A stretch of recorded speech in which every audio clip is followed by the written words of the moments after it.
નમસ્તે વિદ્યાર્થી મિત્રો, આજે આપણે જોવાના છે સિંક્રોનસ મોટરની અંદરનો topic synchronous condenser and its use for power factor improvement.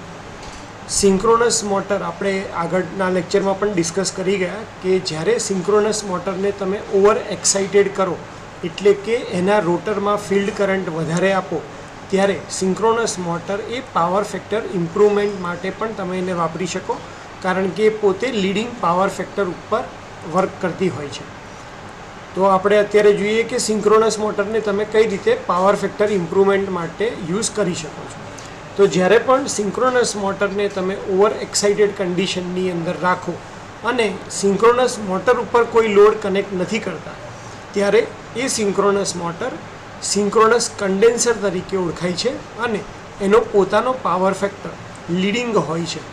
અને એટલા માટે જો એનો પોતાનો પાવર ફેક્ટર લીડિંગ હોય તો તમે બીજા કોઈ લોડ સાથે પેરેલલમાં એને કનેક્ટ કરી અને સિસ્ટમનો પાવર ફેક્ટર ઇમ્પ્રૂવ કરવા માટે સિંક્રોનસ કન્ડેન્સરનો યુઝ કરી શકો છો.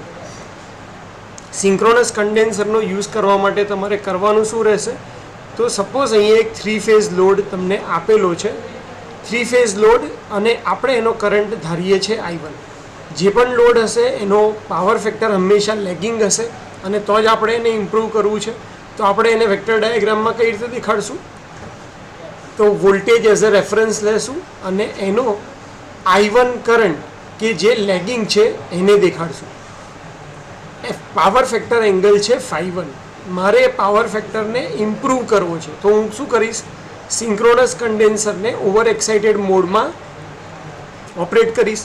તો સિંક્રોનસ કન્ડેન્સર પોતે I2 કરંટ ડ્રો કરશે, પણ I2 કરંટ કેવો હશે? લીડિંગ હશે. એટલે વોલ્ટેજની સાપેક્ષમાં કરંટ આગળ હશે તો એ I2 થી હું કરંટ અહીંયા ઇન્ડિકેટ કરીશ જેનો એંગલ હશે ∅2 લીડિંગ. અને આ બંને કરંટનો એવરેજ કરંટ જે થશે ટોટલ કરંટ I, તમે પેરેલલોગ્રામ દ્વારા I1 કરંટ શોધી શકો છો.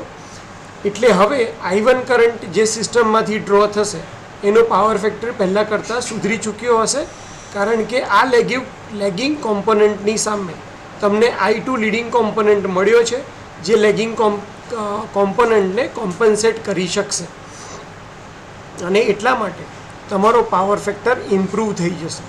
તો જો તમારે પાવર ફેક્ટરને ઇમ્પ્રૂવ કરવો હોય તો તમારે સિંક્રોનસ કન્ડેન્સર વિધાઉટ લોડ અને ઇન ઓવર એક્સાઇટેડ કન્ડિશન ચલાવવું પડશે. અને એક્ઝામમાં લખવા માટે તમારે બધા નોટેશન દેખાડવા પડશે, જેમ કે V સપ્લાય વોલ્ટેજ છે, I1 કરંટ એ લોડનો કરંટ છે, I2 કરંટ સિંક્રોનસ કન્ડેન્સરનો કરંટ છે, અને જ્યારે તમારો લેગિંગ કરંટ છે એને કોમ્પન્સેટ લીડિંગ કરંટ કરી દે છે એટલા માટે પાવર ફેક્ટર એંગલ તમારો ઇમ્પ્રૂવ થશે. એક્ઝામ્પલ ગણવા માટે જ્યારે આ પ્રૂફ તમારે યુઝ કરવાનું હોય તો એની અંદર થશે પાવર ફેક્ટર ઓફ લોડ જેને આપણે ધારીશું cos ∅1, power factor of synchronous condenser cos ∅2, overall power factor જે છે કમ્બાઇન્ડ પાવર ફેક્ટર એને આપણે કહેશું cos ∅. kVAR supply by load, તો લોડ માટે આપણે 1 થી એને ડિનોટ કરીએ છીએ, તો ટોટલ પાવર P × 10∅1. ત્યારબાદ kVAR સપ્લાઈડ બાય સિંક્રોનસ મોટર, તો P × 10∅2. અને કમ્બાઇન્ડ kVAR કેટલો થશે? તો કે P × 10∅, જ્યાં 10∅ની વેલ્યુ કઈ રીતે મળશે? તો કે 10∅1 - 10∅2. Pને આપણે સેપરેટ કરીએ તો છેલ્લે આપણને ફોર્મ્યુલા મળી જશે P10∅ = P × 10∅1 - P × 10∅2.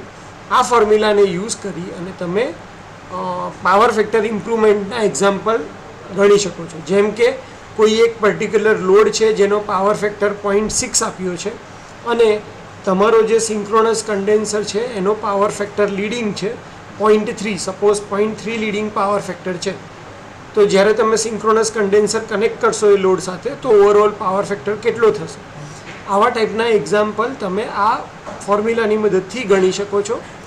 તો હોપ કે તમને ખ્યાલ આવી ગયો હશે કે સિંક્રોનસ કન્ડેન્સરની મદદથી તમે પાવર ફેક્ટર કઈ રીતે ઇમ્પ્રૂવ કરી શકો છો. અને એક્ઝામમાં જો પૂછાય તો તમારે આ એની ફિગર, આ એનો વેક્ટર ડાયાગ્રામ અને આ એની ફોર્મ્યુલા, આ 3 વસ્તુ અંદર તમારે સમજાવવાની રહેશે. શાંતિથી સાંભળવા માટે થેન્ક યુ સો મચ.